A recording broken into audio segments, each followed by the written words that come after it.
It'll make you laugh. It'll upset you. But most importantly, it'll make you think. This is Dogma Debate with David Smalley.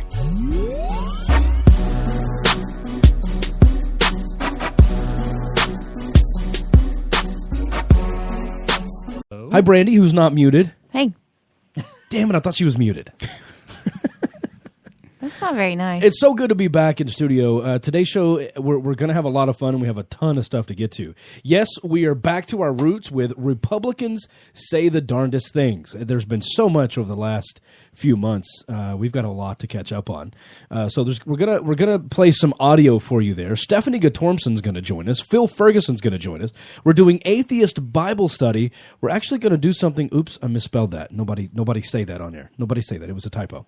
We're going to be actually diving into Revelation for the first time ever. We've never reached into Revelation and dug through that. So this is going to be kind of sexy. If you want to follow along with us, it's going to be Revelation 12 and 13. How do you say it? Revelation? Okay. Why? No, he meant sexy. I say sexy. Excuse me? Just checking your spelling because, English matters. That Atheist Bible study, we're not sure. That might end up going over into the extended show. It might bridge the gap between the original show and the extended show. But we're also going to talk about, in the extended show, what if we found life on other planets? If life was found somewhere else, what would the religious people have to say about it? Was this a Sunday question, Donovan? Yeah, it was for humor, and we had some pretty good answers. Don't touch your microphone. I have. Did you just now get here? Did you just start radio? Did I just have to adjust my seat again? People see what I have to deal with. Unbelievable. So what if we found life on another planet? How would an apologist deal with that? This concept that God created the earth, created human. What would they say? Would they backtrack? Would they deconvert instantly? Would they find another? So we opened it up for our listeners on our Facebook page, which, by the way, is at facebook.com/Dogma Debate. You can always join in with the Sunday question, and then we typically read responses on air.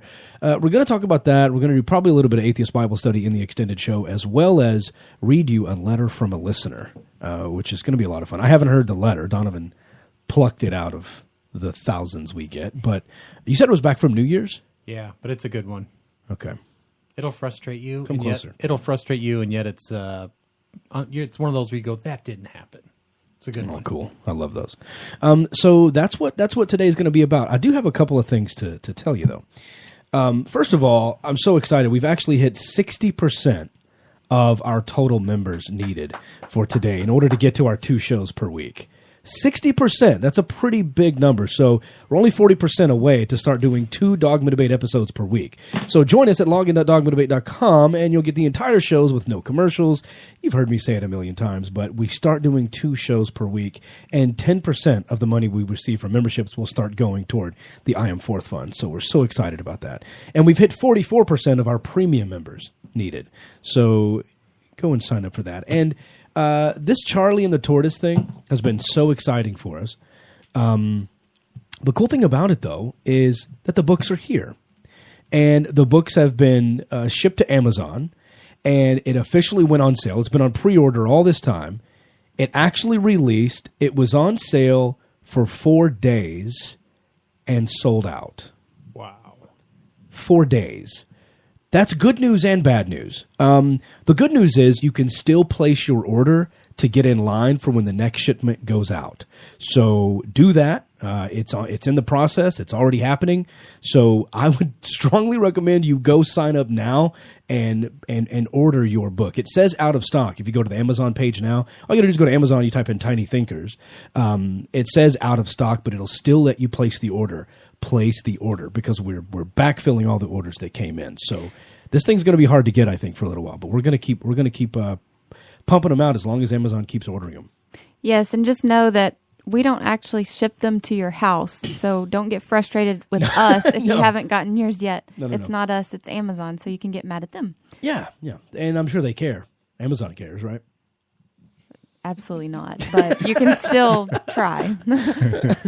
Yeah, so we're processing every time you order. Amazon lets us know that we have 400 more books to ship, and so we're shipping them. We fulfilled all the Amazon orders, and then we got notification that we're sold out. So that's an exciting thing. I mean, Charlie and the Tortoise is flying off of the virtual shelves. Now we have reserved a few that's going to Barnes and Noble and things like that. So if you go to a Barnes and Noble, ask for Tiny Thinkers. They may have them. They may be reserving them. So let's keep. God, I'm gonna lose it. I'm gonna lose it. I'm just gonna. When I flip, it'll probably be on air. I'll shut my watch off. Sorry. That's cute. All right, so moving on. So I want to go ahead and get to our first guest because we haven't had an update. We didn't get an update last week. So join me in welcoming Casey Brescia for Secular Coalition for America. Hello, Casey. How are you? I'm doing great, David. How about you? Pretty good, man. We are super excited to hear from you, to see what's been going on with Secular Coalition for America. What updates do you have for us today? All right. So last week when we were off was National School Choice Week. And during that time, Senator Ted Cruz, the presidential candidate, introduced a new bill. It's one of the broadest voucher bills we've ever seen. It's called the Educational Freedom Accounts Act. And what it would do is it would divert $70 million from D.C. public schools into private religious schools. So even though Cruz always seems very concerned about local government and keeping the federal government out of local affairs, that doesn't seem to apply when it comes to D.C. Public schools. So the tax dollars that they've already put in, they're trying to take those tax dollars and give those into private religious schools? Yeah, so what they would do is if you send your child to a private religious school, it would take all that tax money that would be going to the public school and put it into the religious school. So it's a big tax credit, like a big subsidy for private religious schools. And many of these schools are exempt from crucial civil rights laws. Students are not given the same First Amendment protections. And Cruz's version of the voucher bill has some particularly sinister exemptions from like crucial evaluations that schools should have to go through. So whenever you say they're exempt from certain discrimination laws, right? Like they're basically allowed to discriminate if they want to. Like they can say no gays, they can say no blacks, they can say whatever they want. Yeah, particularly in their faculty. Students may still have some protections. I'm not sure about that with gay students, but certainly in their faculty, absolutely, they can discriminate. So that's incredible. Last year, we had a lot of victories. We got vouchers voted down once in the House and 3 times in the Senate. And I know it's an issue that your supporters care about and our supporters care about because we had an amazing response last year. And just last week, we had over 3,000 people respond to the action alert that went out in just 1 week, which is incredible. Nice. And so this issue is one of an action alert as well? Yes, we have an action alert on the site. School Choice Week is over, but the action alert is still up. So you can still go to secular.org, take action, and please send a message and keep tax dollars out of religious schools. Awesome. Okay, what else you got for us? So Darwin Day is coming up, and it's February 10th. It's February 12th. Sorry, and we have 2 Darwin Day bills. We have one in the House that the American Humanist Association, our member org, got introduced, and we have one in the Senate. The good news is that both of those bills have picked up co-sponsors since they were introduced. The bad news is that it doesn't look like they will pass, but the action alerts are still up, and we still want to get as many co-sponsors as we can on those bills. Awesome. Okay. Sorry. No. I was just saying that's great. No, that's right. We always encourage our listeners to go to secular.org, sign up for the action alerts. For those that have some of these action alerts already went out, should they expect them sometime this week? So both of those action alerts went out. If you're signed up to get action alerts, you should have already received all of those, but they're permanently on the website. So if you're not signed up, if you're listening for the first time, you can go sign up for them. You can take action, and you can share them too. Like, please help spread the word. And actually, I just realized these two things actually go together because a lot of the ways that your tax dollars end up teaching creationism in public schools is because of voucher bills. Yep. Voucher bills send your taxpayer money to religious schools that teach creationism. So, and the Darwin Day bills have great language in them condemning creationism in public schools, saying that it compromises the scientific integrity of the American school system. Nice. All right, what else is there? And the very last thing is, the Iowa caucuses were on Tuesday. Yes, I do. Our Iowa chapter, I mean, we're proud of all the work our state chapters do, but our Iowa chapter was just crazy on a roll going up to these caucuses. The communications chair for the chapter, he got a bunch of presidential candidates on the record about church-state separation issues. So he got Hillary Clinton, he got Bernie Sanders, he got John Kasich, Fiorina, and he got Marco Rubio, who found the experience of meeting an atheist so remarkable that he sent out an email blast to his supporters about it. Now, was there an audio recording of this? Yeah. All the videos have been sent out. We've shared them. They're on his personal YouTube channel, and they were sent out on one of the Patheos blogs. Oh man, I wish I had audio of that. I would have played that on the show tonight. Oh, you can still find it, and if you want to do this next week, I'll make sure send it to you. Yeah, please do. I want to play audio of that next week. Absolutely. Rubio's is especially amazing, and we'll be sending out something about that tomorrow too. But what they did that's great, and that's awesome work. But what they really did too is that they made resolutions that people could bring to the caucuses, and you can submit these resolutions to the local political parties to let them know what issues you're concerned about. So they wrote up they wrote up these church-state separation resolutions that had a bunch of different issues that are important to us on them and them. And they submitted them to, the last count I had was 18 different counties in Iowa, but I think it might actually have been more. That was the last count that I got. But it's just a great way to increase visibility, to make a real political impact in your state. And, there are 49 primaries left. So if you want to make an impact like they did, please sign up. Yeah, please do that. Secular Coalition for America. You can sign up at secular.org. Casey, real quick question. Did the Secular Coalition for America endorse any particular candidate? No, we, as a policy, do not endorse candidates. Gotcha. Okay. But we do grade them, and we'll have report cards coming out soon. Awesome. All right, Casey, thanks so much for your time. We appreciate it. We always love it when you stop by. Be sure to go to secular.org and sign up for those email action alerts. Thanks, Casey. All right. Thank you, David. Love it. I love how people know they can get involved, they can make something happen.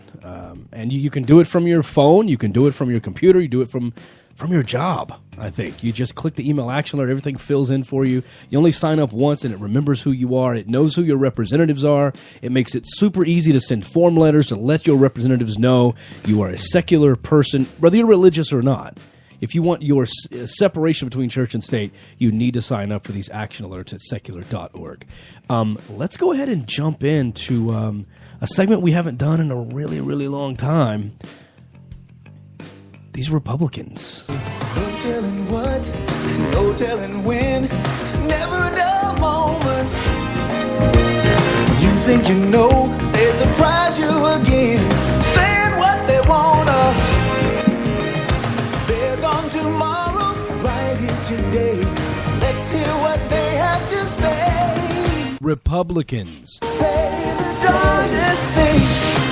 Oh, those magical things that come from the heart. Republicans. Say the darndest things. Republicans. Always say what they wanna. What was that, Alex? That's still funny. It's so professional. You can't even tell. I don't think that there's anything going on there. It fits right in there. What? It's David Smalley humor.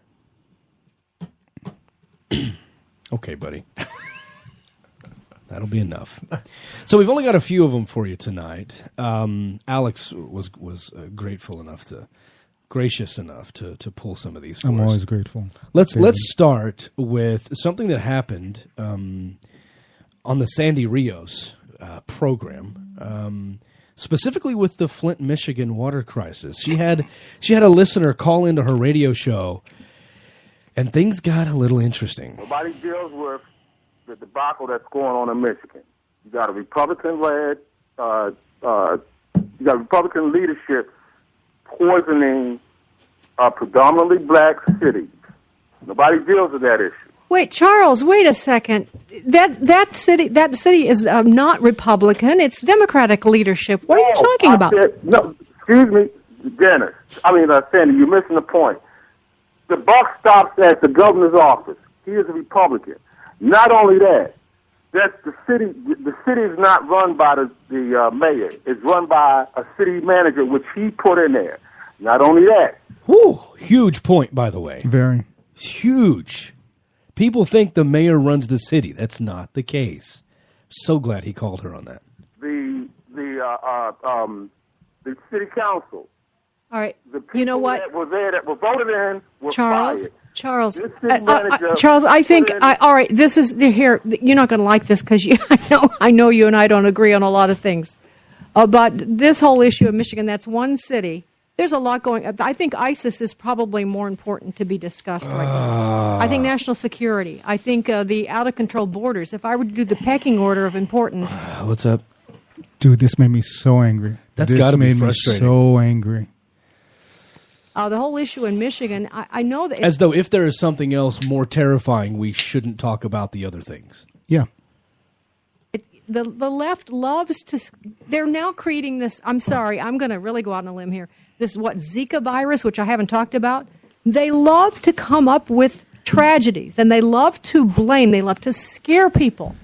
And have you heard the GOP debates, lady? Can we say 9/11? Oh my God! Can we say 9/11? The entire GOP debate is all about how Obama's killing America. ISIS is coming to get you, and Obama's going to take your gun so that you can't defend yourself against ISIS. That's what the entire GOP debate is about.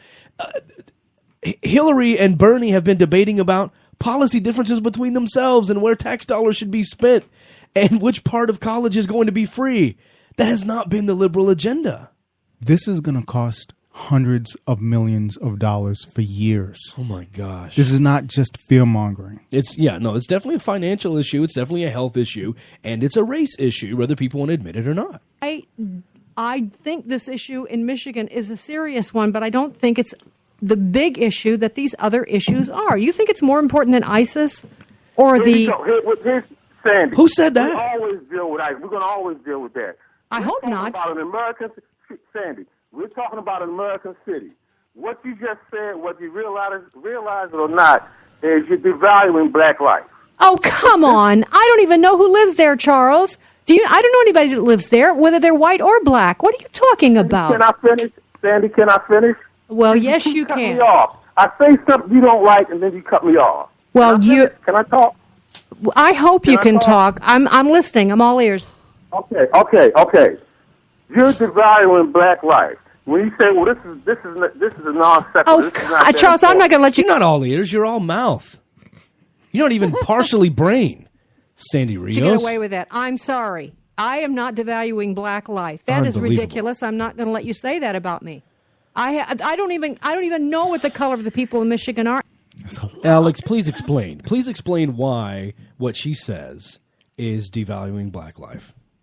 Because it's not important. I mean, exactly what she's saying. It's not important. She didn't say it's not important. She said it's not as important. Not as important. Right. Everything else. What we know so far is 9,000 kids have been exposed to this lead poisoning. We know that the governor also knew about this for a good year and a half as it was progressing. We know that that when they did the water switch, right, that there was. He said he was going to save between $2 and $5 million. All the emails have showed no, that's not at all true. None of it is panning out to be true at all. And since we do know that they're in the Koch, he's always been a Koch brothers supporter, and Bankroll, the governor, okay. Right? Okay. There's been a lot of speculation as to why he actually agreed to do this, and right now it seems like it might be all related to fracking and bringing more Koch brother industries in. But explain why it's racial, because the population there is about 42%, about 42% black. But it may also, as much as it is a racial issue, it may also be an economic issue, a socioeconomic discrimination issue of these are the poor people. Let's not focus on that. Let's focus on this other thing. And then when you talk about this major crisis, I guess you know what, I was told one time at a party from a Christian who didn't like my license plate, didn't like the fact that I was an atheist activist.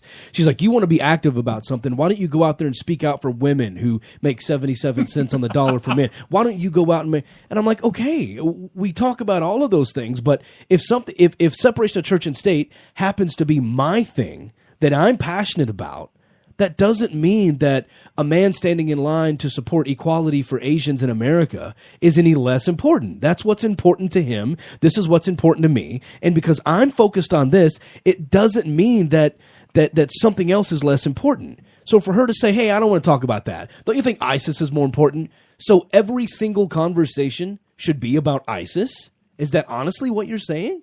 That if anyone brings up something you don't like, you go, oh, blah, blah, blah. ISIS is scary. And in the same breath, she wants to turn right around and say, the left is all about fear-mongering. Let's talk about ISIS. Are you kidding me? Can you even hear yourself? Yeah. It's mind-boggling. And it's really sad that, the one thing I pride myself on, when I look across this table at a Christian and I say, I'll hear you out, and then I chime in and they go, you said you'd let me finish. I say, you're right. And I hear them out. And I catch hell from atheists for hearing them out. Because they're like, how dare you let him get away with this? I told him I would give him a platform to speak. Right? So that's all the guy was asking for. Can you please hear me out? She said, I'm all ears. He talked for 7 seconds. And she was talking over him again. I'm not going to let you get away with that. She wouldn't even hear him out because it made her uncomfortable. She may not be intentionally going out of her way to devalue black life, but he's trying to let her know that whether it's intentional or not, that's what it appears to society that she is doing, and she needs to listen and possibly change her behavior. Let's have 6 segments on the show. One will be about ISIS. Absolutely, that's important. But we also need to talk about what's going on in Flint, Michigan. And we also need to talk about Black Lives Matter. And we also need to talk about separation of church and state. And we also may want to mention who won the Iowa caucuses. There's a lot of things to talk about. Just because someone mentions something you don't like doesn't mean you should turn around and say, but this is more important. It's absurd. Absolutely absurd. Moving on, I've never heard of this guy. I've seen his name a couple of times. Theodore, is it Shubat? Is that how you say his last name? Shubat. This is news. This is news to all Christians. I was not aware that Jesus would be violent against people he doesn't like. But he's got a point here. Let's listen to what Theodore has to say about how he would treat people of our society. When you have a society that is so collectively adamant about this, then you have the Sodomites who are coming out into the streets, and the Christians will come and beat them up. This happens a lot in Serbia, it happens in Poland, it happens in Georgia. Okay, when I first heard this, I thought he's about to condemn Christians or Muslims that are hurting homosexuals. If you're out there being violent against gays, he's going to condemn it. I saw Jesus was in the title, and I'm just pulling this audio for the show, thinking he's about to say, you have all these people being violent to gays. In fact, remember the horrific videos we saw of them being thrown off of rooftops and being treated very, very badly. I thought that's what this was going to be about. Not the state of Georgia, the country. It happens in Russia. The people who are beating up the Sodomites don't really get punished because the society is so conditioned that way. They may have laws that say you can't hit somebody because they're homosexual, or they may have no law that would support hitting a homosexual, but nonetheless, it's written in the hearts of the people, is what I'm trying to say. And so if it's written in the hearts of the people, so if there's a law written in the hearts of the people, then the people who are fighting this evil physically with their hands, fighting them, beating them up, those people are not going to get in trouble. Now, remember that biblical language written in the hearts of the people. That's used a lot of the time to circumvent man's law. Well, if there is law, and because there are biblical laws that say, and I believe it's in Hebrews, I think it's Hebrews 8, that my new covenant with the people is written on their hearts, meaning That's where we get this idea of we don't follow the Old Testament anymore. We know God's law. It's written on our heart. That's why God's morals always seem to line up with yours. Whatever you think's going on, that's because God wrote that moral onto your heart. God knows my heart. I realized I fired that lady because she was black, but God knows my heart. And I realized that I didn't make that cake for that gay couple and that's pretty hateful and they don't have anywhere else to go for that. But you know what? God knows my heart. God wrote these laws onto my heart. This weird abstract concept that your heart has any damn thing to do with your decision making anyway kind of lets us play into this metaphorical speak of if I feel this way and God made me, God must agree with my morality. God must agree with my ethics. And so that's why I can sit two pastors in this studio and have them disagree on morality, and both of them will say that they got their morality from God. That's where this comes from. So it's really easy to discriminate against someone if you think they're evil and the creator of the universe is your best friend who wrote your morality on your heart. And the way they say it makes it sound official, even if it doesn't say anything. Even if it doesn't really make any sense. Right. Those people are not going to get in trouble. We don't have that in America. And in America, that's wrong, that's bad, that's not Christ-like. Whereas in Eastern Europe and in other parts of the country, other parts of the world, it is Christ-like to fight against this evil. Okay, so I was still confused to this point. Oh, this is a setup. Oh, no. I saw this. I'm still going, wait a minute, Christ-like. I thought he was condemning Muslims there for a second. And here comes the bomb. And I would 100% agree. Jesus Christ took up a whip and beat people up in his Father's temple for prostituting it with merchandise and selling merchandise. Not only did he beat them up, he waited in the entrance with a whip in his hand, making sure that none of these crooks entered his Father's temple. Now imagine if sodomites were in his Father's temple. Jesus would have killed them all. He wouldn't have just hit them. Jesus got violent. What? What Jesus are you reading about, dude? And at some point in Revelation, he's running around with a sword in his mouth. So, go read that stuff. Wow. Oh, we're about to. Gay bashing Jesus, literally. Wow. I would love to know what Doug Chris says about this guy. He'd talk about throwing Blake under a bus. He'd want to throw this guy under a bus for sure. It's almost inciting. Yeah? It's almost inciting. It is? I agree. I'm going to turn you up a little bit, Donald. Okay. I have you on there you go. Okay. I put the Alex feature on yours. It didn't make it any sexier, darn it. No, but your shirt got tighter when I turned it off. It's kind of funny how that happens. Okay, let's move on to politics. Let's just real quick. Were you guys watching like nail-bitingly? I was. You were? I was. I was on the edge of my seat. I wasn't. I just kept refreshing the CNN app to see. I had something going on, and I just kept looking down to see what was going on. And I kept seeing that it was a tie between Bernie and Hillary. But Cruz came across real quick as the winner. Yeah. And I thought that was really interesting because I've never taken him seriously. Like, I thought Donald Trump had a better chance than Cruz just because he's so out there. And so many people go, yeah, I'm mad about that too. But Cruz, when he looks into the camera and does that squinty eye, I'm on your side, America. I'm like, come on, people can see through that BS, can't they? Nope, apparently not. And so it's kind of blowing my mind that Cruz made it. And I found out why today. You did? Yeah, there's a reason why Ted Cruz won, and Steve Deese was on Sandy Rios, and Steve Deese let us know exactly how Cruz was able to overcome all of these Republican attacks. This was more than just a political victory last night. I mean, this was a spiritual one, and there's a reason that Senator Cruz, one of the first things he said when he took the stage last night, was "To God be the glory." I've never seen a candidate or a campaign have to wade through so much misleading and false material.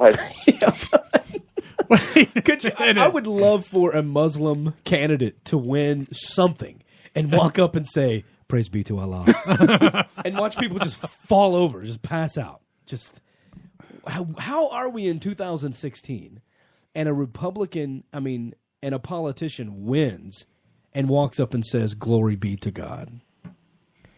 That's disturbing to me. I think if you're going to win, it should be on your policy, it should be on your merit, it should be because you're going to lead us in the right way. All you've essentially said is, I think my imaginary friend is better than all of your imaginary friends, and he gave me the power to beat these other guys. You should not be fit to lead us at that point. That concerns me. That is very concerning. Be a Christian, that's fine. But when you give credit to God for you winning an election... But you know what? Is there more? There's more. Okay. There's more. Misleading and false material as he did the last few weeks. And now the rest of the machine, from the Trump campaign to the Fox and to the establishment and the liberal media. Hold on. I just love that he's attacking Fox. I know. I got to say that's they have funny. fired every single bullet at him, Sandy. He even had the governor of the state issue what amounted to a kill order against Ted Cruz over ethanol, and he still won. A kill Say order? that again? What? Yeah, a kill order. A kill order.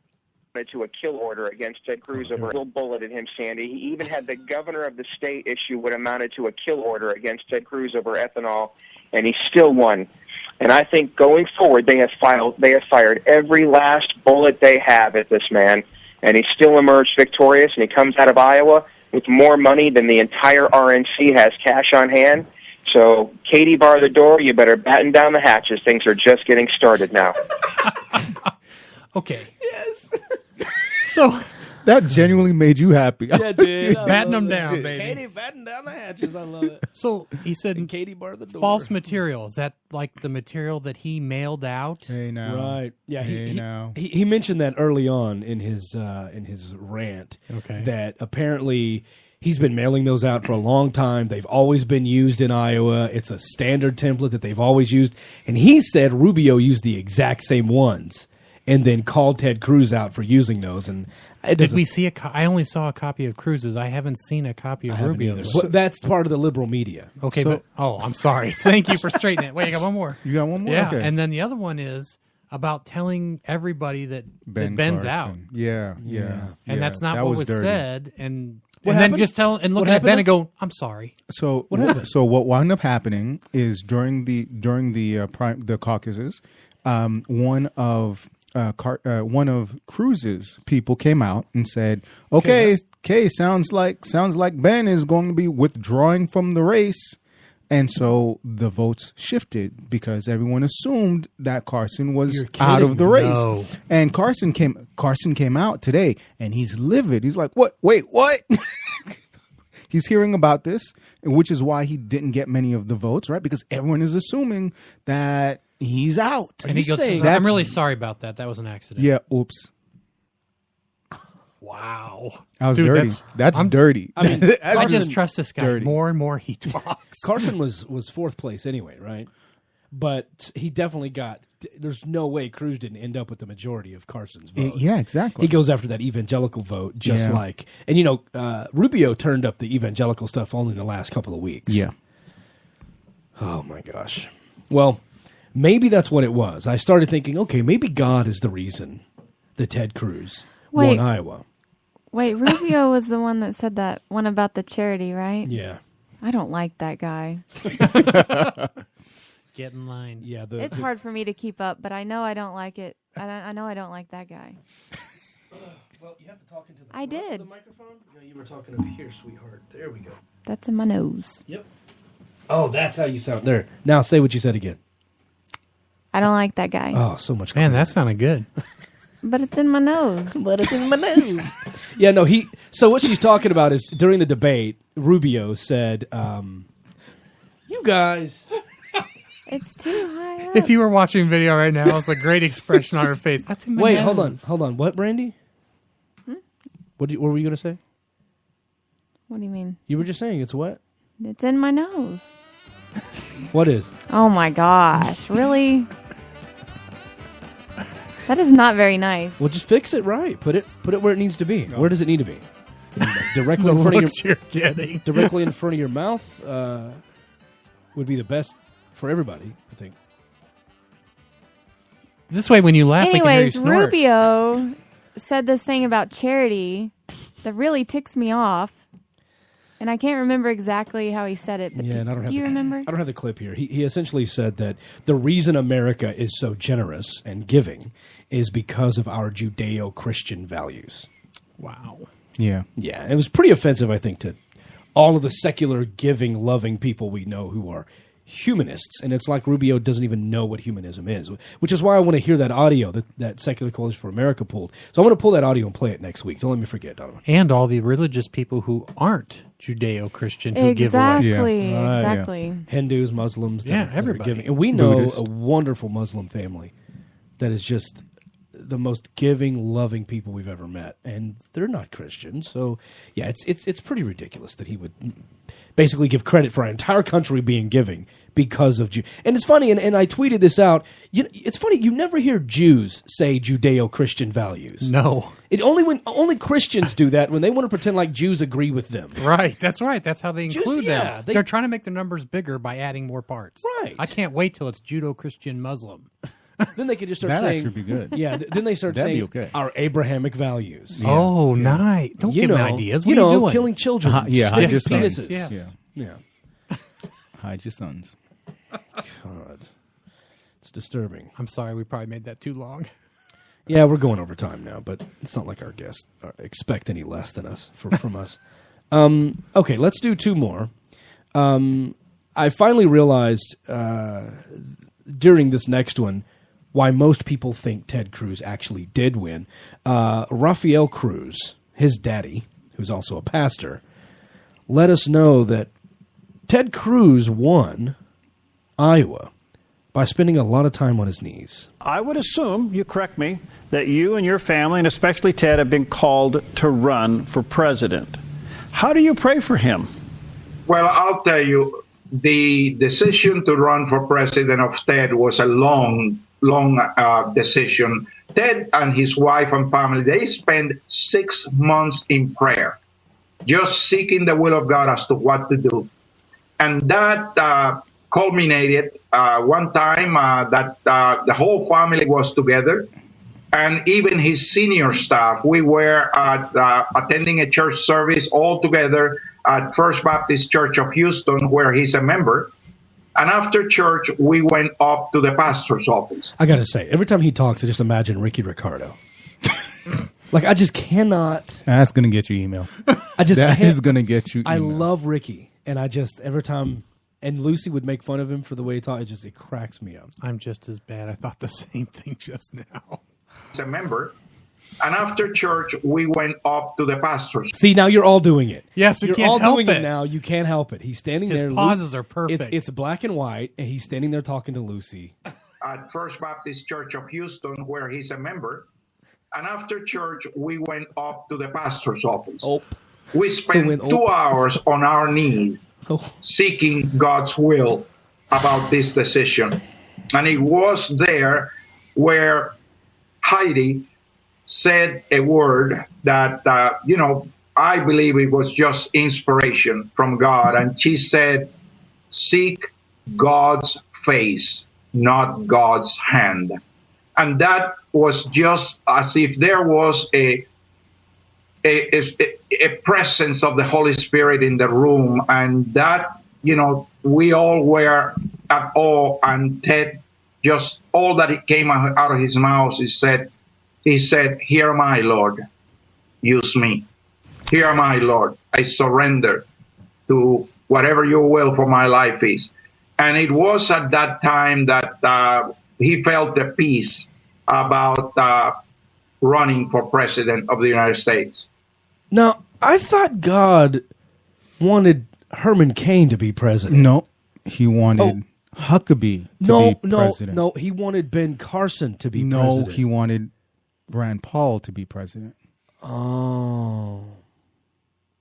So God changes his mind a lot. See, wait a minute. Is God Donald Trump?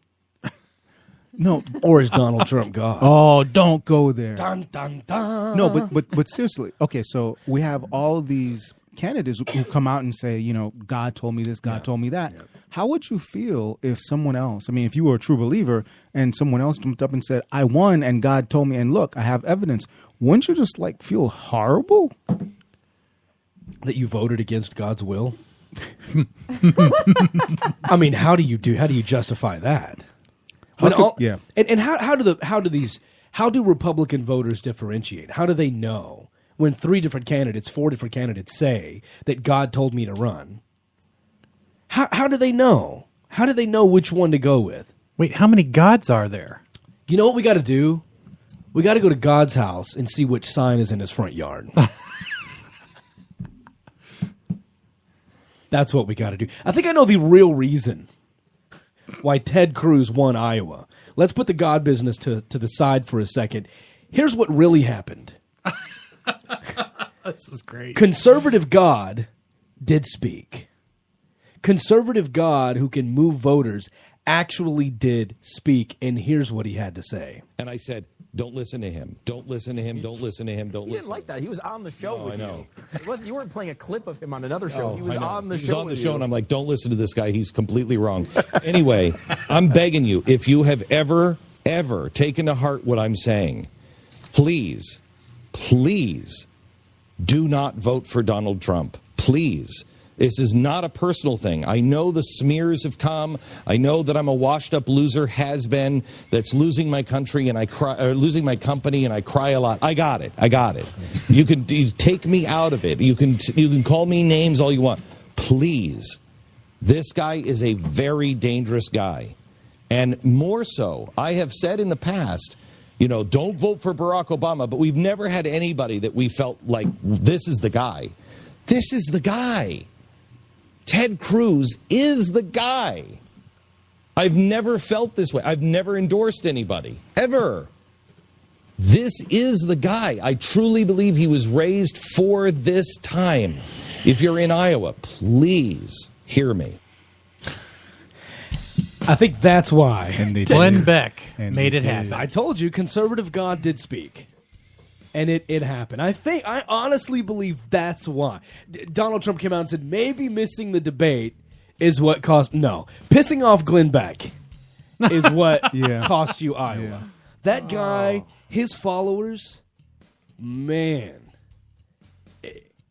The Glenn Beck followers are as close to a religion as you will get. These guys, oh my goodness. He could fart and tell them it was diamonds and they'd rub it all over their fingers. The guy, they will do anything he says. So when he says something like, don't vote for Donald Trump, that killed it. That was the difference. That and a little bit of cheating. A little bit. Urged him, with the mailer. You may be in a voter violation. The Cruz thing. Yeah. The Carson thing. Yeah, right. Knock out one of the candidates. And then add the Carson thing to that. Pretend like someone dropped out of the race, so you could steal their votes. It makes perfect him sense. And help him up off the floor. Yeah. And then say, sorry about that, but you can be my vice president if you want. Yeah, he didn't say that. He just said, I'm sorry about that. Yeah. It was an accident. That's good timing. Nice accident. That is the real reason. You can give God credit all you want to. I think Glenn Beck had a whole lot to do with that. Coming up next, we'll be joined by Stephanie Gatormson. Don't forget, Phil Ferguson's still going to join us. And we have Atheist Bible Study coming up. We're going to be reading from Revelation 12 and 13. And what if we found life on other planets? What would Christians say about it? And we're going to share a special letter from a listener. If you want to see inside the studio, join us right now at login.dogmadebate.com. Is chat going okay over there, Brandy? Yes. Awesome. Well, wow. Join a lot us. Of people in there right now. A lot of people in chat. Awesome. Join us in the chat room, too. Login.dogmadebate.com.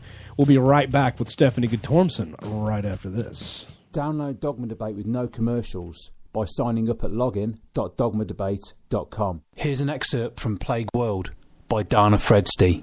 And all the other bodies had been stacked on one side of the room as neatly as possible, with blankets over them as well. They stank. The whole room did. But we didn't have the strength to move them into one of the rooms down the hall.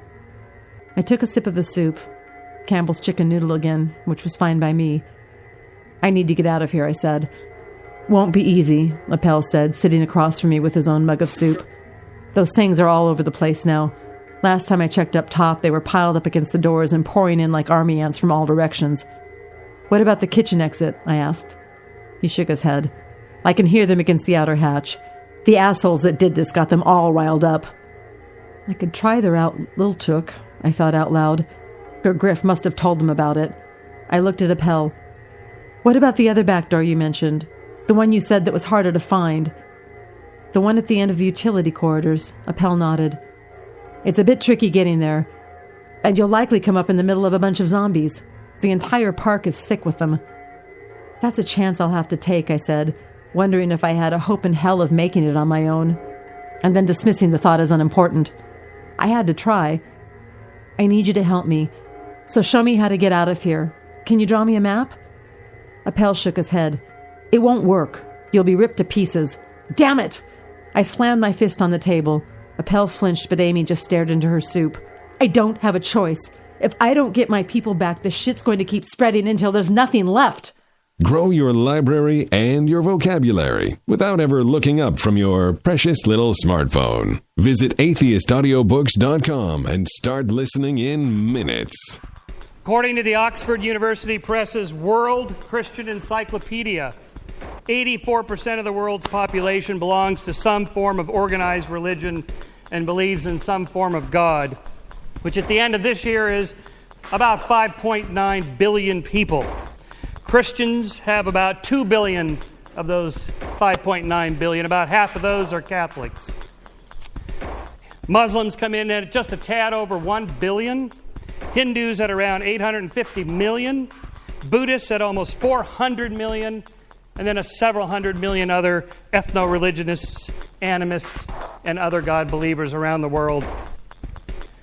Worldwide, there are about 10,000 distinct religions, each one of which may be further subdivided and classified. Christians, for example, may be apportioned among about 34,000 different denominations. From a scientist's perspective, such percentages cry out for an explanation. Why do so many people believe these things? But from a skeptic's perspective, which is what I do, what are the chances that these guys got the right God and the right religion, and the billions of other people that don't believe what they believe got it wrong? You're listening to The Dogma Debate with David Smalley.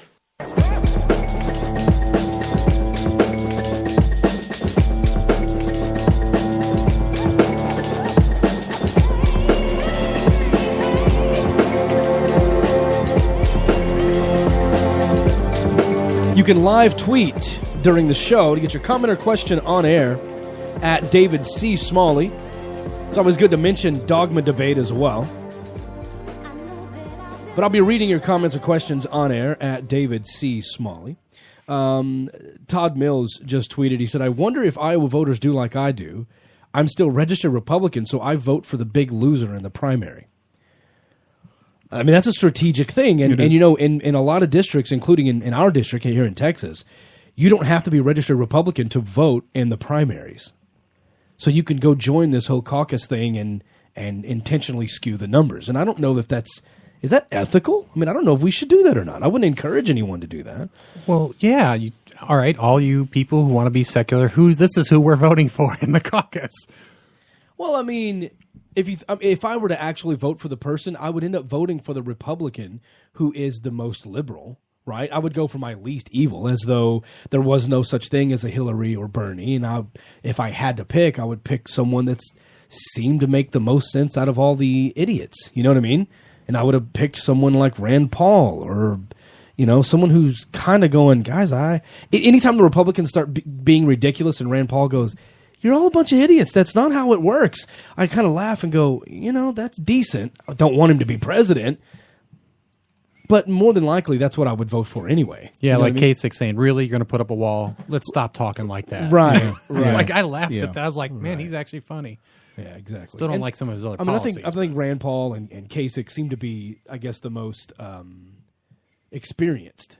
You know what I mean? They've actually been there. They've actually been doing this kind of stuff. And that's what I would do, is vote for one of those guys, which is going to take votes away from those other guys anyway. But Paul is gone, and Kasich has said if he... Paul resigned his campaign? Yeah, he suspended the campaign. I mean, he's out. And Kasich has already said Wait, did you get that from Cruz's office? Oh, nicely played. And Kasich says that if he doesn't finish high enough in New Hampshire, he's going to pull as well. Okay. So, all right. Yeah. All right, ladies and gentlemen, you know her, you love her, Stephanie Guttormson. Hello, Stephanie. How are you? Oh, I'm known and loved. You are known. I feel great. You are both known and loved. You Yes. certainly know how to give me an introduction. How are you today? I am, besides my back hurting a lot, I'm fine. Uh-oh. Why's your back hurting? Wait, don't answer that. Don't answer that. I'm scared of you. I have a slip disc in my back that I've had for over a decade. Oh, wow. That was an unpredictably boring answer from you. Yeah. What, did you want it to be something else? No. Something I can't say on the air? No, I was just afraid it was going to be. I'm just anticipating. Oh, no. Even if it was, I would have lied. I expected it to start with something like, well, I had this hot date, and I was just going to mute you immediately. Hey, now. Hey, whoa. Come on. What do you take me for? Myself? So how have you been, other than the hurt back? I've been great. I've been fine. We've had some big news at work. Yeah, what's going on with the with RDF? I've seen the news, but I'll let you announce it here. Sure. Well, I guess I can't. There's no other way to say this, but bluntly, the Richard Dawkins Foundation is going to be merging with the Center for Inquiry. Yes, CFI and RDF merger. So what? How much can you talk about that? What brought that on? Is there? What do you? I mean, I can say certain things, of course. So what do you? I mean, because it's public. So what do you? Well, ask me things and I I'll always answer. like to know, and when we made our announcement, we're still putting together our press release to see how much we're going to be able to tell the public as well. But I always like to know when there's a merger, who initiated it. Did CFI say, hey, we want to be a part of the RDF? Is RDF reaching out to CFI, going, we'd like to incorporate the CFI brand into what we're already doing? I'll have to. Unfortunately, I'll have to leave that to your imagination. That's Okay. one of the things I can't talk about. Okay, so what's it going to be? RDF CFI? CFI RDF? RDF is going to become a division of the Center for Inquiry. So we're going to keep our branding, we're going to keep our identity, we're going to keep our programs, but we're just going to be a division of the Center for Inquiry. So it's like is it an affiliate partnership, or is it actually being acquired as a division of CFI? Let me give you an analogy. Does anyone know like the Yum Yums brand? Of course not. But you know about things like Kit Kat. Yeah. And Right. and like Taco Bell, things like that. So it's going to be one of those situations where we're just a division of the Center for Inquiry. Okay. Yeah. Okay. Very cool. Does that change the operations at all? Are you staying on board? Yep. No, everything's staying pat as far as our programs. Everything's staying put. We just happen to have a little bit. I guess you can say we have a parent company, if you want to say it that way. So everything else is staying the same. We just have two very, very awesome organizations doing great work, and they're going to now have kind of more of a focus together. Nice. That's really cool. Yeah. It's very exciting. Very, very excited. So you're going to be pulling like speakers and things like that, because I know CFI does a lot with speakers. We'll have to see what that brings as far as that goes. But I would assume that we'll be able to enhance what CFI is already doing. Okay. Very cool. So what else is going on with you personally? Have you made any more headway in your medical discoveries? Oh no, not yet. It's a longer process than I had anticipated, though. That's probably my fault, I guess. No, the stuff that's new with me is more my next. I don't want to say target, but I guess that's what the word's going to have to be. Next target. Because you guys know, of course, that I went after Adam, and he has a new website up, but I don't want to talk about him. Or his website. I don't want to give him hits, but his new website is oddly focused on me, and I find it hilarious. Really? I find it very funny. Yes. Is it actually you, the person? Does he name you specifically? There's a couple of pages, yeah. Oh my God! His new about page is less about him being an Olympic person and more about how I was just an evil bully that took him. Yeah, it was fun. Yeah, but he gave up. Why would he brag about this situation? No. See, he's a faith warrior, so he's fighting the evil atheists. I wish I was making it up, but no. My next target is actually a chiropractor here in Northern Virginia. You're not worried about getting sued? No, of course not. Here's the deal. He put out a commercial that says that he can cure or at least alleviate things with a class 4 laser put on your back, and that he claims, and this is the dangerous part, is that you don't need drugs or surgery to fix these certain ailments. And I saw the list of ailments on his commercial, and then of course, what do you think I did next? Yes, I went directly to his website, and there was more. And I found out he's very fond of calling himself a doctor, when the highest level of education he's obtained is, I would say, undergraduate college. So he graduated college, and then went to a chiropractic school, which of course is not an accredited institution of any kind. So chiropractors are not legally allowed to call themselves doctors, are they? They are, in a sense. They have to say doctor of chiropractic, as far as I understand it. But as someone was telling me, though they're legally allowed to do that, that doesn't necessarily mean that the law is correct. Oh no, Stephanie! Yeah. I just got sad news. What? Rick Santorum just suspended his campaign. Oh, that makes me sad in the same way that, eating a bunch of cupcakes makes me sad. and he also added that he is endorsing. Anybody want to take any guesses? I would say Cruz. Yeah. Cruz? Who do you think he's endorsing? A jug of milk. You're actually closer. Brandy? Any guesses on who he's in? Oh wait. Any guesses on who he's endorsing? No. Scooby-Doo. Rubio. Oh. Your favorite. Oh, Your no. favorite. Yeah.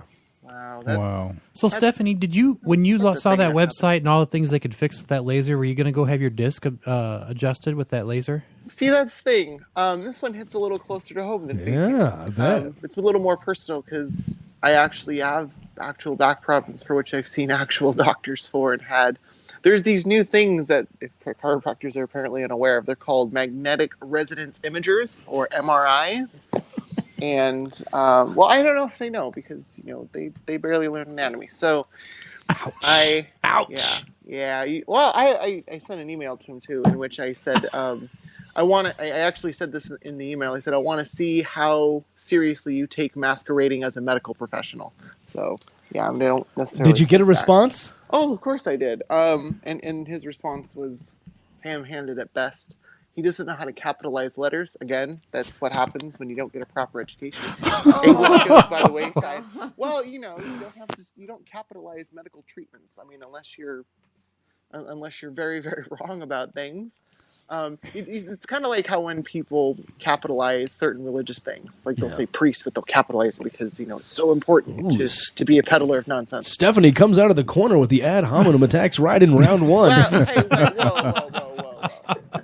For someone who is saying that they are a doctor, I'm not. And he doesn't qualify it. So that's the problem. Is you're supposed to say doctor of chiropractic. I didn't say he didn't deserve it. Yeah, but it's only an ad hominem, A, if it's not true, and B, if it's attacking his character. I am stating facts. Goose Nart in the chat room. No. I specifically heard that that's what happens when you don't have proper education. Yeah, which he is went to chiropractic school. She does have a point there. Well, yeah, but there are people. My son knows how to do proper capitalization, and he's in the 10th grade. Yeah, exactly. That's my point. That's her point. Yeah. Okay. I mean, I said proper education. I didn't say he didn't go to a place and recite things. He didn't get a proper education. He didn't learn. Learning things. Your son also happens to have really great parents that help him learn things. This is true. There's my pandering for the day. I could be a politician. I'm going to run as a Republican. Go ahead, Douglas. Goose Nar in the chat room said, back problems. I think what's more important right now is ISIS. Okay, I mean, I understand that, but ISIS is not, causing me not to walk. So, I mean, I understand where they're coming from. Are you sure there's not a conspiracy against your disc? I'm not sure, but that doesn't mean I have to believe it. I guess there's your skeptic advice for the day. So have you done a video on this guy yet? Oh yeah, no, we did. In fact, Road to Reason, a different show that I host occasionally. That's with our buddy David Tamayo. Yes, that is true. I decided that we should call chiropractors and some psychics one day on the show. I just said, here's the topic. We're just going to call people. Ooh. So I will tell you the psychic story first before I get to what happened with the chiropractor, because we did call him. I actually called him. It was so much fun. One of the psychics we called answered the phone, and I said, how we were Road to Reason. We wanted to talk to you really quick. And then I said, and they said, well, what do you need? And I said, well, shouldn't you know that? And they hung up on us. So that was good. I'm sure they were expecting that. So I've been wanting to do something, and I want to ask what you think. And I think this is the right group to have here. There is a psychic not far from my house, and I want to go there and record, kind of like Donovan did a long time ago. But I'm wondering, should I actually go in and see how much they say and just try to do it, record it, come back and talk about it? Or should I intentionally completely lie about everything and try to lead them down a direction that is completely false? It's so much more interesting to do exactly that. Just to lie and say that I have like a... See if they can catch it wrong. Look, they're lying to you. I could just say one of my parents died when I was 6, and I have 2 sisters that are twins in Canada that I've never been able to reach, and I can just make up all kinds of stuff and say, do you think I'll ever find my twin sisters? Tell her you have 7 toes on 1 foot. No, I'm serious. Why that? Where did you get that from? Because it's not only is it extremely odd, but it's something that you can use as like, no, but see, like, I believe the 7th toe is there. I really only have 6. So you got to believe me here. I was given the 7th toe from another realm. You understand? And you like use her language to try to convince her you have a 7th toe. Okay, we'll see how that goes. Anyway, so I called. So we called the chiropractor, and you can see this in my video. I ripped it from the Road to Reason video, and I called him. He answered, and I said, "Hey, we're Road to Reason. I wanted to talk to you about your laser." And his immediate response. Oh, by the way, before people start freaking out about the fact that I called him on a Sunday and how rude that is, I called a 1-800. We called a 1-800 number, and he answered the phone. So he is responsible for both of those things happening. Don't put a 1-800 number out there that goes to your home phone and then answer it when someone calls you on a Sunday. Wait, did he say hello, or did he say? He said hello, and we told him who we were. And the second I said, I wanted to ask you a couple of questions about your laser. And he said something to the effect of, should you be watching football? Because, playoffs were going, because this is January 10th, before the other lowlier teams were eliminated. And I was like, I mean, sure, but I wanted to know about this laser because I saw your commercial. And he obfuscated a little bit more. And I said, okay, can I ask you about your medical credentials? Click. Hung up on me. Ooh. Yeah. So, and I asked him where he went to medical school, and he hung up. And from there, we kind of talked a little bit more about chiropractic. We moved on with the show. As part of my research for my video, as I do my researches, I found 3 papers describing class 4 laser therapy that seemed on the surface to support what he was saying. And then I did this new thing called reading further. Something I don't think he's done. I think he's only read the first line of the art chart. So, E. And I found that doctors actually use class 4 lasers to help with back pain. Nice. The thing is that it's usually post-surgical, so much for not having surgery. And it's a very specific use. And they also said, we need a lot more research in this area. And if the evidence was such that they could say, hey, this treatment could, because they would say could, they wouldn't say should. Right, or would. But they would say, all they say is this needs more research. They didn't say, oh, by the way, this can replace surgery and drugs.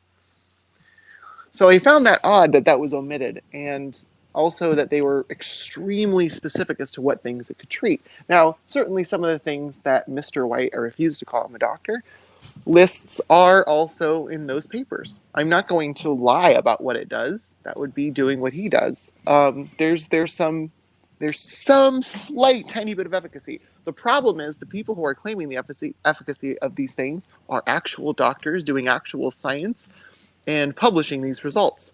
In my email to him, in his reply back to me, he said I should look up the sources on his commercial. Go watch my video, and I know it's a little shaky. I understand. I had to get it on my cell phone because I can't find the commercial on the internet anywhere. they were very, very tiny. I couldn't actually read them. So in my response, I said, why don't you send me those links, since the type was very, very small. I haven't heard back from him about these yet. So he's obviously not very interested in seeing or having me read his stupendous 4-sourced research. So tell us all where we can go to find that video that you did about him. I would love to see that. I know our listeners would too. Certainly. I have no problem with shameless self-promotion. You can go to youtube.com/thinkingskeptically. Maybe the kind and generous David C. Smalley wouldn't mind putting a link to the video somewhere on his website page on the internet, where you kids go to learn about porn and all sorts of other good stuff. Maybe. Yeah, Donovan can put that on our Facebook page for sure. Cool. Don't put it on your Pornhub page. Wait, what? What is that? Don't know what that is. This is a family show. Yeah, dude. Donovan sent me this really raunchy link from your guys' Pornhub page. Okay, great. all right. Stephanie, it's always great to have you on the show. We love you so much. I'm kidding. Although he did do that. So No, you okay. might want to look into that, David. I'll check his email. Don't worry Your about it. videos are my favorite, though. Thank you, Stephanie. Especially the chocolate one. Bye-bye. Oh, but I didn't get the music and the cheering. No, not this time. No. Oh, We're going to break. I see how it is. Bye, Stephanie. Bye, David. Skeptically. Bye, Donovan. Bye, Alex. Bye. Bye, Jug of Milk. Bye, Mark Rubio. You forgot. Bye, Rick Santos. Dang, you now I'm forgot just Brandy. a jug of milk. No, but you forgot Brandy. Bye, Brandy. Bye. Bye, tequila, as long as I'm listing alcohol. Bye, wine. Goodbye, Stephanie. There you have it. Coming up next, we'll be with Phil Ferguson. He's always fun. More Dogma Debate up next. If God exists, he would have got rid of commercials years ago. Download Dogma Debate with no commercials by signing up at login.dogmadebate.com. Dogma Debate. Dogma Debate. Dogma Debate. Dogma Debate. Dogma Debate. Dogma Debate. Dogma Debate. Dogma Debate with David Smalley. The original totalitarian proposition is that we can refer all our difficulties, all our wishes, all our desires, all our hopes, all our dreads and fears to an unalterable dictatorship, a celestial North Korea in the sky that supervises us from dawn till dusk, that subjects us to constant surveillance while we're asleep, before we are born, after we are dead, and that not until we can get rid of this diseased desire for dictatorship, this hatred of our own freedom, this wish for tyranny in our own heads, do we stand the smallest chance of emancipating ourselves, our children, our allies, our friends, our comrades, and our descendants from the horror, the hell of dictatorship and mass murder in the here and now. I rest my case. Thank you. Here's an excerpt from Mum, Dad, I'm an Atheist by David G. McAfee.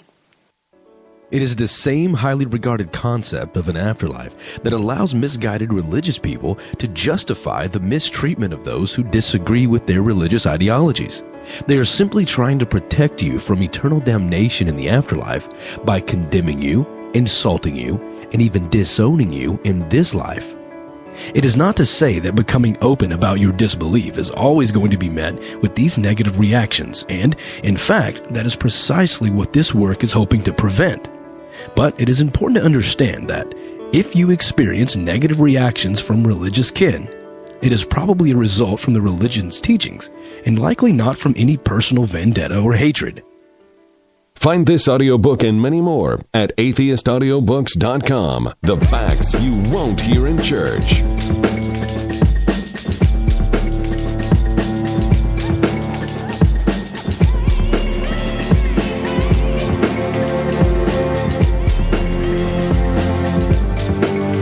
Welcome back to Dogma Debate.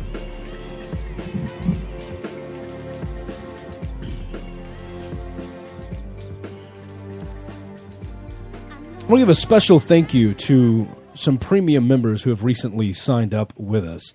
One just wants to be known as Eli. It's like a Madonna type thing, I believe. Just Eli. David Albin, Antaron Blocker. We love him. He's always involved. Amanda Irwin, very active. Joel Feliciano, Allison Engel, and Stephanie Dalcha. Damn it, I almost made it. It's always the last one. It's always the last one. Stephanie Dalchow. Sounds good. What do you think about that last one? Perfect. Stephanie Dalchow. I think you nailed it. Thank you all so much for your support. This show is truly brought to you by you, and we appreciate that. You can sign up, have your name on air at login.dogmadebate.com. We would love to have you. It's time. Ladies and gentlemen, we haven't heard from him in quite a while. The magnificent, the sometimes slightly inappropriate Phil Ferguson. Hello, Phil. How are you? We are doing pretty good. How are you? I am fantastic. That's awesome. Yay. Yay. So, normally when you come on the show, you get me all excited about some way I'm going to make a bunch of money. Woo! And then you pull the carpet right out from under me by going, haha, it was all a scam. Got one of those for us today? Well, no, but I'm also not going to mention Pornhub. Because that would be inappropriate. Thank you. You're welcome. Okay. What I did want to mention is that last year, 2015, the S&P 500 was up 1.4%, but the average investor actually lost 3.1%. See, okay. How is that possible? Well, this is measured in a website called OpenFolio. I think it's .com. You can go there and check yourself. That's part of the science-based investing. I give you information that you can check. Before you wreck yourself. Yeah, check yourself. There's about 60,000 people that have voluntarily signed up for this website, and they put in all the trades that they're doing. So these are people that are buying and selling individual stocks.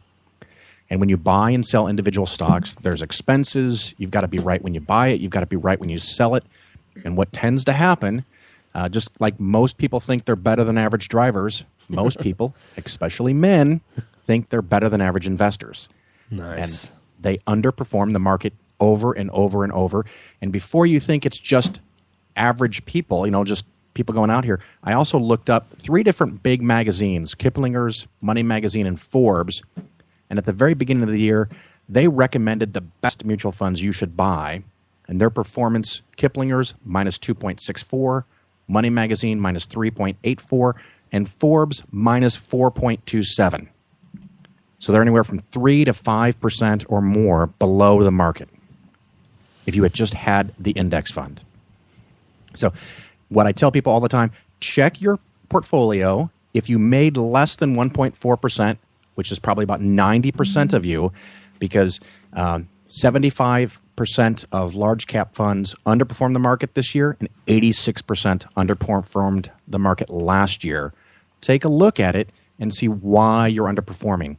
If it's only a percentage, maybe you just didn't get the breaks this year. But I have had people call me because I talked about this on my show, the Phil Ferguson Show, who lost 6 and 8% last year. And they call me and they go, what is wrong with my portfolio? And then we can try to fix it so they make more money going forward. So what do? Do you move their stuff around to different investments so that they can? Well, one of the simple things is to make sure you have a broadly diversified portfolio in index funds. So your expenses go down, your tax liabilities go down, and you end up making more money. The unfortunate thing is the industry has no real incentive to tell you the best things to invest in. They tell you what makes them money as a salesperson. Gotcha. As an example, I just did on my show an episode about non-traded REITs, REIT, real estate investment trusts. And these people had half of their money in REITs, non-traded REITs. And I had to inform them that every time they got a dividend payment, the broker made a 35% commission reinvesting the money for them. How's that? That's a lot. That is a lot. Also on my show, we've talked about the Department of Labor was trying to require all advisors to be fiduciaries if it has to do with a work-related or an ERISA account. And the industry literally spent hundreds of millions of dollars to stop that rule from passing.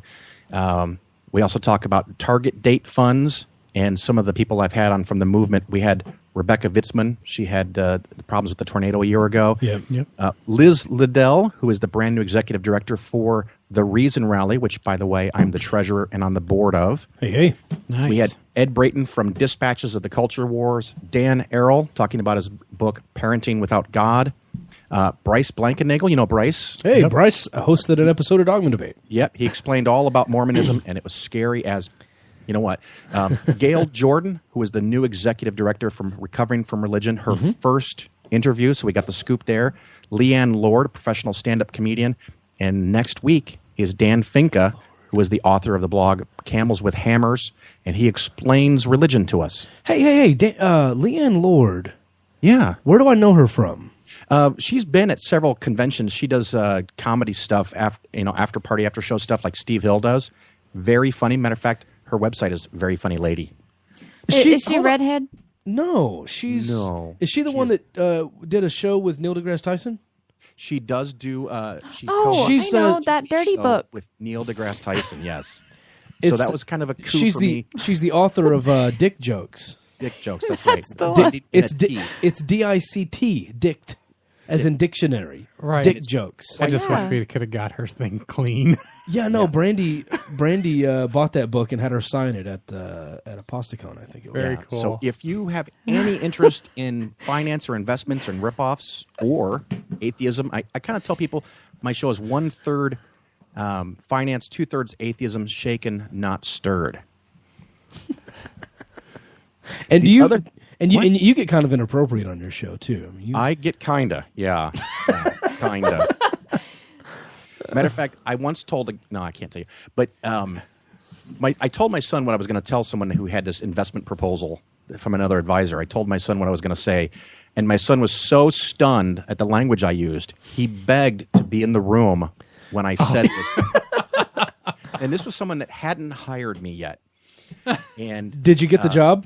I did get the job. Nice. Fact, I've had multiple times where people have told me that they've hired me because I swear. I swear that's true. That's absolutely Phil. The first time that happened, and I'll keep it PG for you, I told them that was freaking stupid, but I'll take it.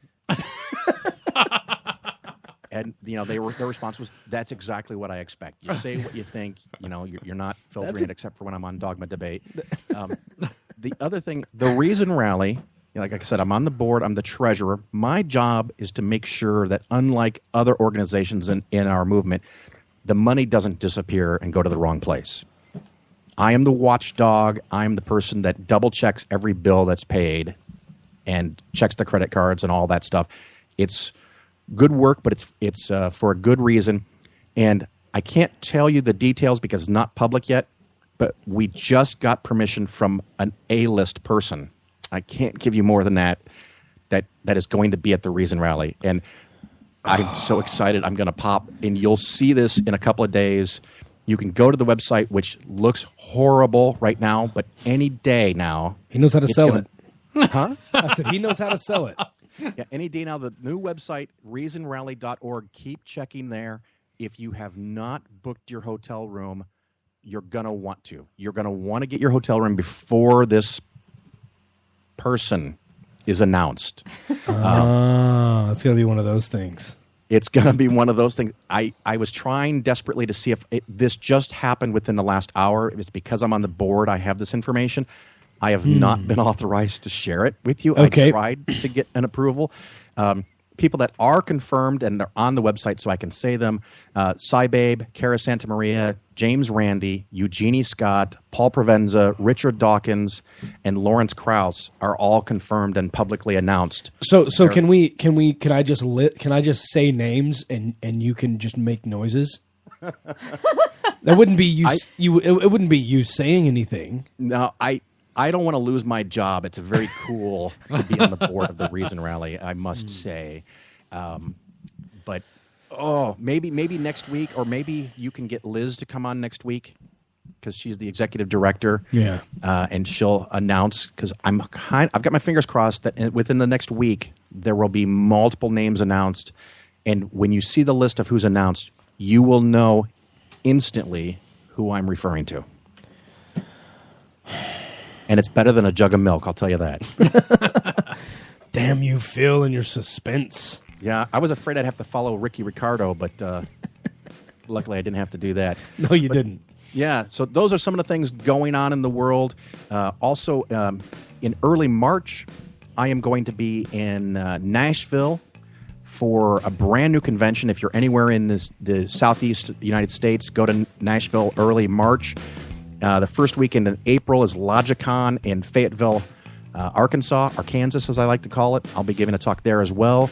In May, the first weekend, I will be in San Francisco and LA giving 3 different talks. So if you're anywhere in Southern California or even Northern California. And then at the end of May, I'll be in Chicago for the American Humanist Association. Awesome. Do you have your schedule up somewhere? It is on my website, polarisfinancialplanning.com. You go to the About tab, and it shows a list of talks that I can give. So if you're putting on a conference, I'd be happy to come and give a talk.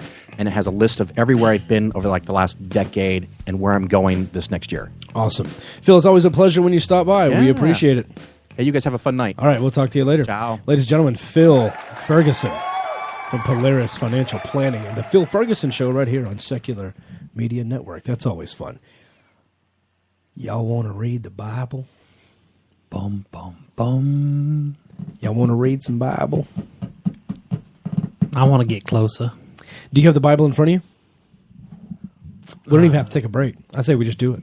Let's do it. Let's just go with it right now.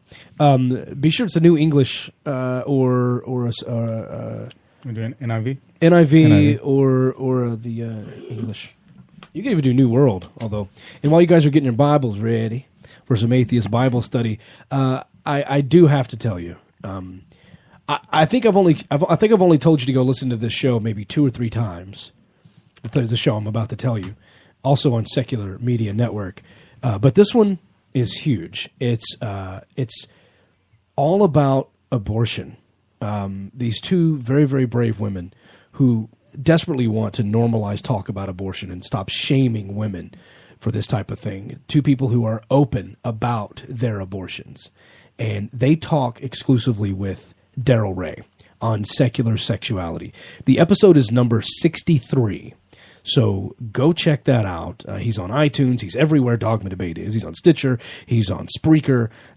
Go check it out. It's Secular Sexuality. If you've never heard it, this is a great first episode. It's episode number 63. Please go check that out.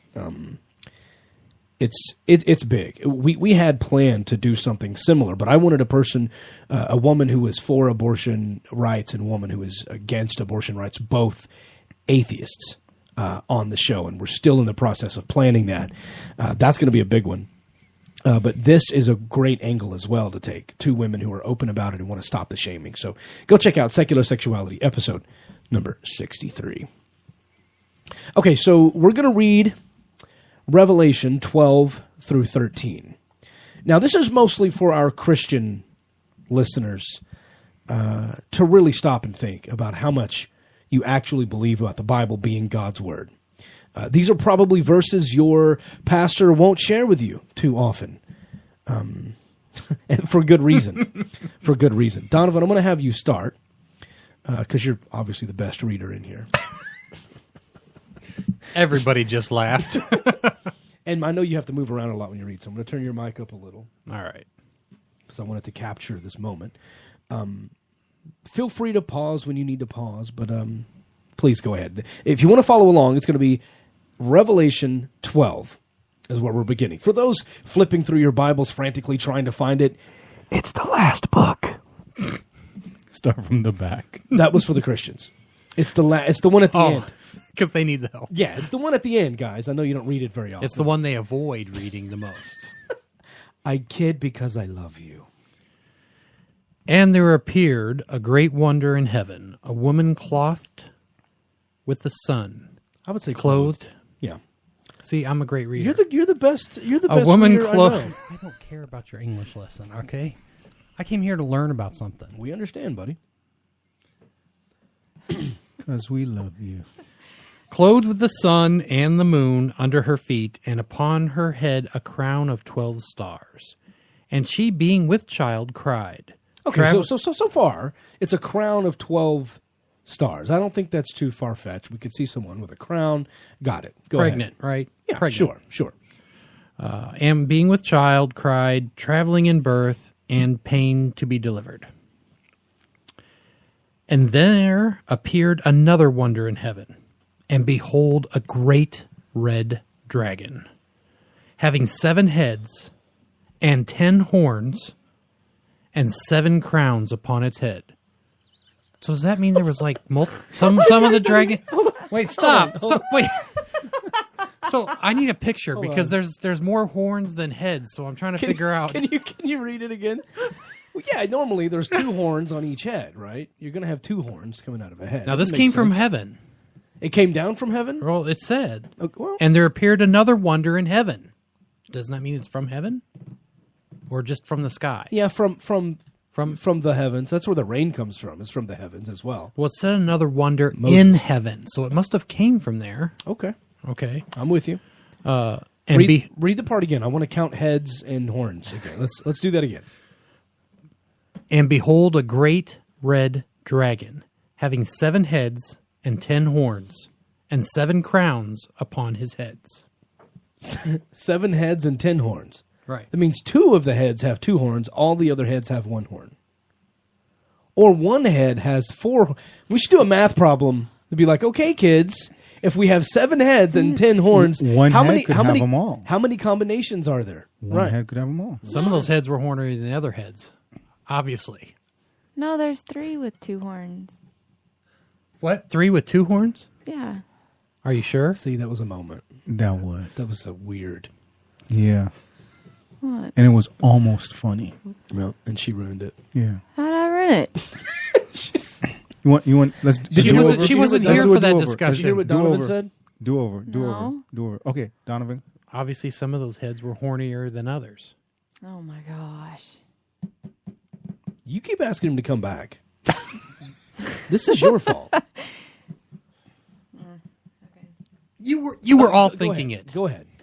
Keep reading. So there's a dragon now in the Bible. There's a dragon who came from heaven with 7 heads and 10 horns. With 7 crowns. There you go.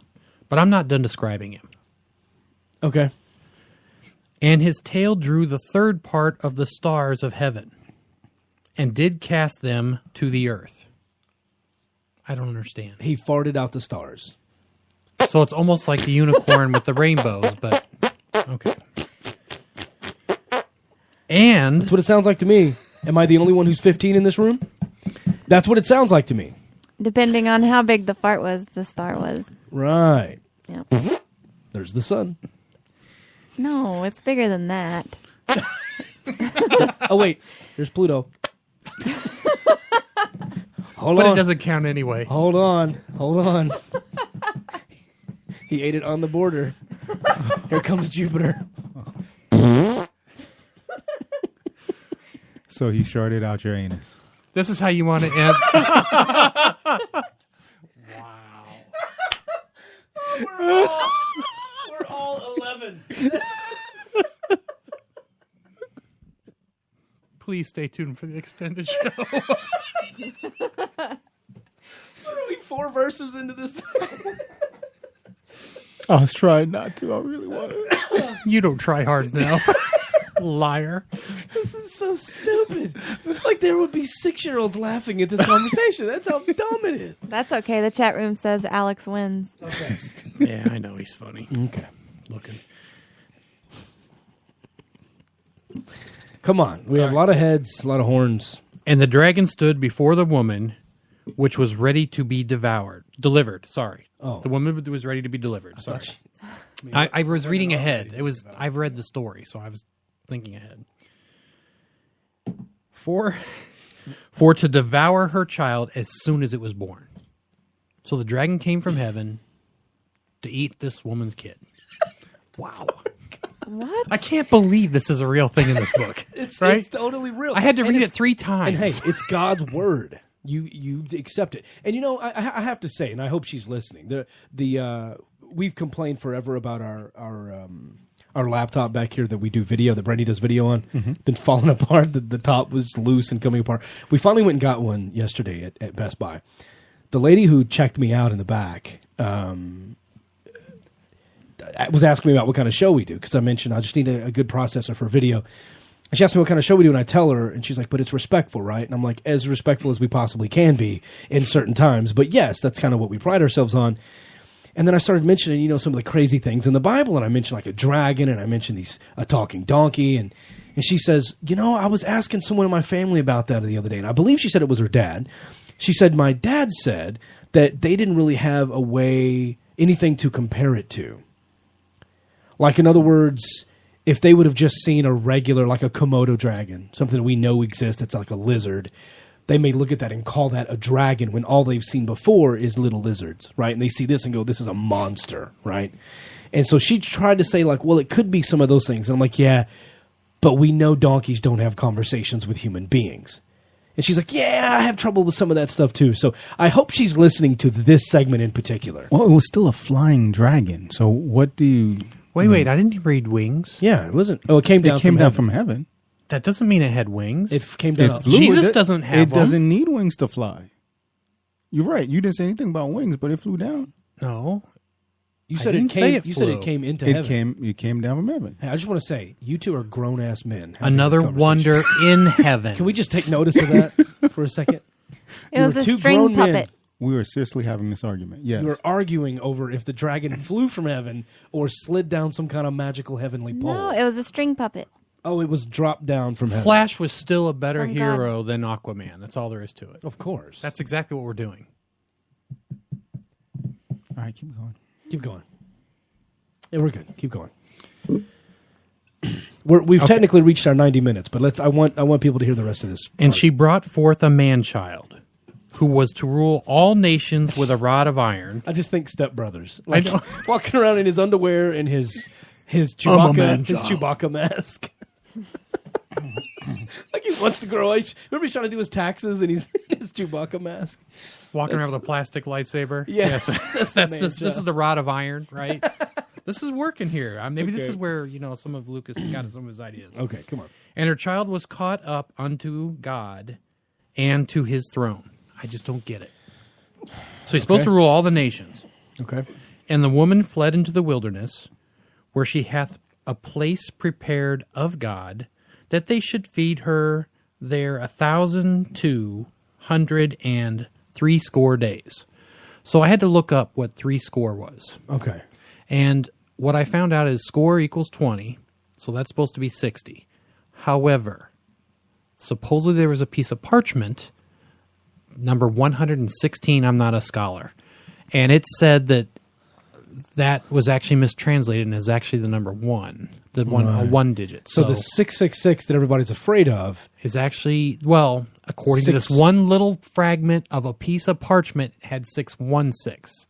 So what I could find is the consensus kind of says the real number of the beast is 616, which I did not know until you mentioned me. I have to go look it up. Yeah. Thanks a lot. Yeah, no problem. It only took 20 minutes to figure out if I believed you or not. I like fact-checking my producer. So, there you go. Oh, that's the end of it? No, dude, this is long. No, keep reading about this dragon. So, when you said it was feeding it to her, are you saying that he's there to eat the child when she gives birth?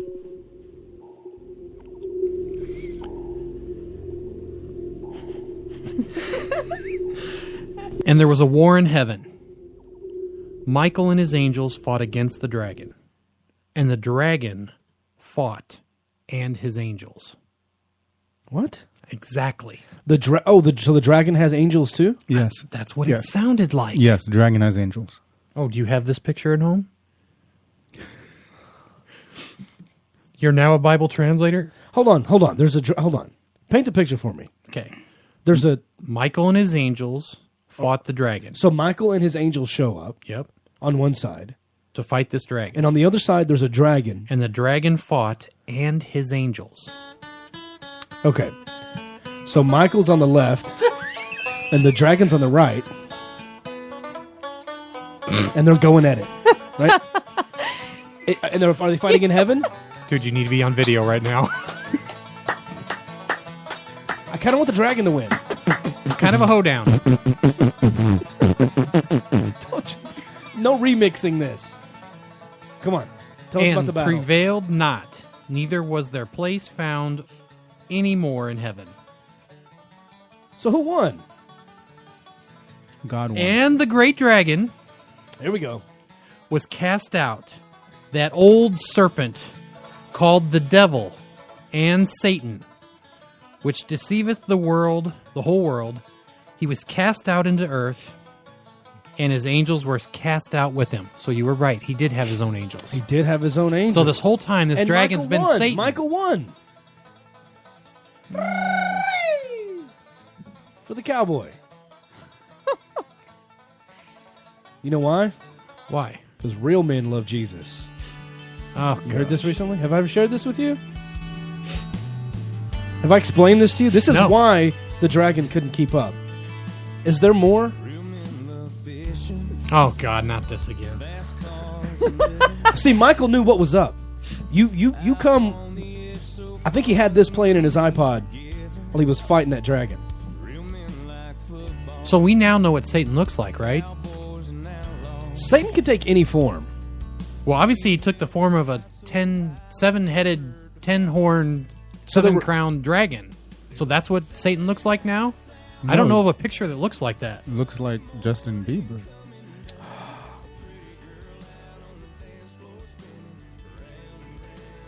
Interesting. You just ruined like all of the teenage girl listeners now. Thanks a lot. How much is left of Revelation 12? How much is left? A lot. He's about halfway done. Oh, here it is. Listen. No, Jesus. Come on, Donovan. That's why Michael won. That's why Cruz won. That's why Cruz won. That's why Michael won. We're going to finish this up. We're going to continue on with I keep want to say Exodus, because Exodus 11 and 12 are some of my favorites, the Passover. We're going to finish up Revelation 12 and Revelation 13 in the extended show at login.dogmadebate.com. We're also going to talk about what if we found life on another planet? How would the religious respond to other life existing? And we're going to share with you a special letter from a listener that we want you to hear. Join us, please, right now. Log in at dogmadebate.com. You get the entire show, no commercials, and you get video and chat, and it's a blast. $4 a month. Come on, let's do it. We'll see you guys on the other side.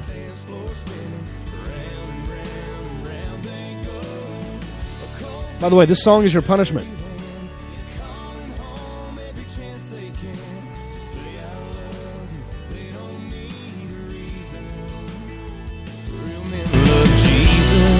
Download Dogma Debate with no commercials by signing up at login.dogmadebate.com. I'm not depressed about it. I don't want to die any more than anyone else. And I think there's this strange myth that atheists have nothing to live for. It's the opposite. We have nothing to die for. You have more to live for. We have everything to live for. Yes. Yeah. I would imagine you have a more focused attention to life because you think it ends when you die. I think it's precious. I think it's beautiful. I think the world is amazing. I love people, animals, art, every hobby. I can't believe my luck that I'm alive for these 70 or 80 years. Here's an excerpt from Generation Atheist by Dan Riley. I hope this book can be educational for non-atheists in understanding who atheists are, where they come from, and what they want out of life. They may find that, in many ways, atheists are just like them. While I do not expect all who read this book to become atheists, I feel that if people better understand the perspective of atheists, it is likely that atheists' standing in society would improve, and that identifying as such could, for many, be understood as an intellectual, moral, social, or even spiritual victory for those who self-apply the label. Most of the people documented here, from different religious backgrounds, races, sexual orientations, and genders, were quite religious at one point in their lives. Many recognize some positive aspects that religion can and do, in certain contexts, bring to the world. Many disagree about the best way to engage religious leaders and institutions. Most have been hugely influenced by online resources and a recent wave of atheistic books. Some did not want to be identified in this book for fear of professional or social backlash. Most view education, often specifically science education, as having been influential in their road to atheism. Most feel that religion has a privileged position in society and government. Many have gone through very emotional journeys in coming to a sustained, open atheistic worldview. All believe that we live in a world with no supernatural observance, that we're on our own, and that we can and should work together as humans to create a more educated, more prosperous world. Through the internet, humanity is engaged in a global conversation unlike any before in history about who we are, why we are here, and how we should live. And the subjects of this book have an important perspective to share. These are their stories. Find this audiobook and many more at atheistaudiobooks.com. For more information on this program and many others, visit secularmediagroup.com.